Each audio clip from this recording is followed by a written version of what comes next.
Eugenio in Mexico writes to me and he says, Paul, I would like to sometimes listen with a sub. Yeah, well, wouldn't we all? That's the right way to do it. And what do you think about it if I connect the tube speaker outputs of my amplifier to the high level inputs in my sub and use the sub crossover to the speakers? My sub has in and out connections on their terminals. Is this a good idea, and do you think it'll work?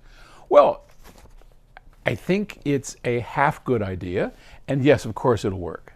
So, as many of you know, I'm a big advocate of subs. Even in Music Room 3 now, where the Aspen FR30 loudspeakers, and in Music Room 2, the Aspen FR20 loudspeakers that we make, are set up. We still, even though they go down to 23 hertz or so, we still need a subwoofer. Why? Because of the room.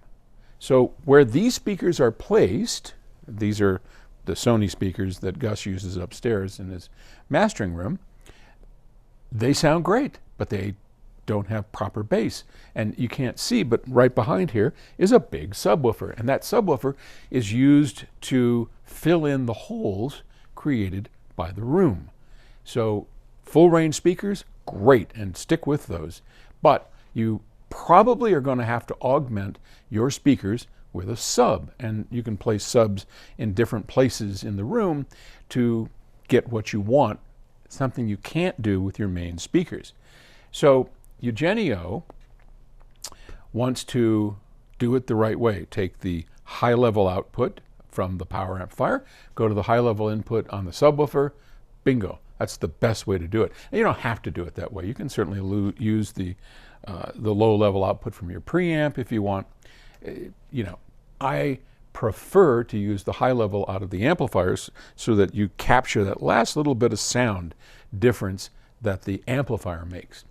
Where I disagree with him is do not use the crossover built into the subwoofer, the high pass crossover, the one that removes all the low frequencies from your main speakers, because that's not the function of a subwoofer.